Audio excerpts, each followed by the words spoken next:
Thank you. సరే, దయచేసి అక్కడ అమ్మా, దయచేసి అక్కడ కొంచెం ఒక 5 minutes వెయిట్ చేయండి. ముందు వెళ్ళిన వాళ్ళకి కంప్లీట్ ఇప్పుడు వెళ్తారు కానీ దయచేసి అర్థం చేసుకొని సహకరించాల్సిందిగా కోరుతున్నాను.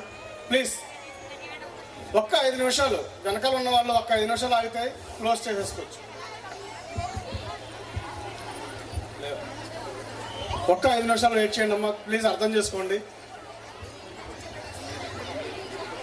అండ్ ఇంకొక ముఖ్యమైన గమనిక, ఇక్కడ డ్రెస్సులను పట్టుకోవద్దు దయచేసి. ఇది షాక్ కొట్టే ఛాన్సెస్ ఉన్నాయి, ఎర్త్ అవుతుంది, దీన్ని ముట్టుకోవద్దు ఎవరు.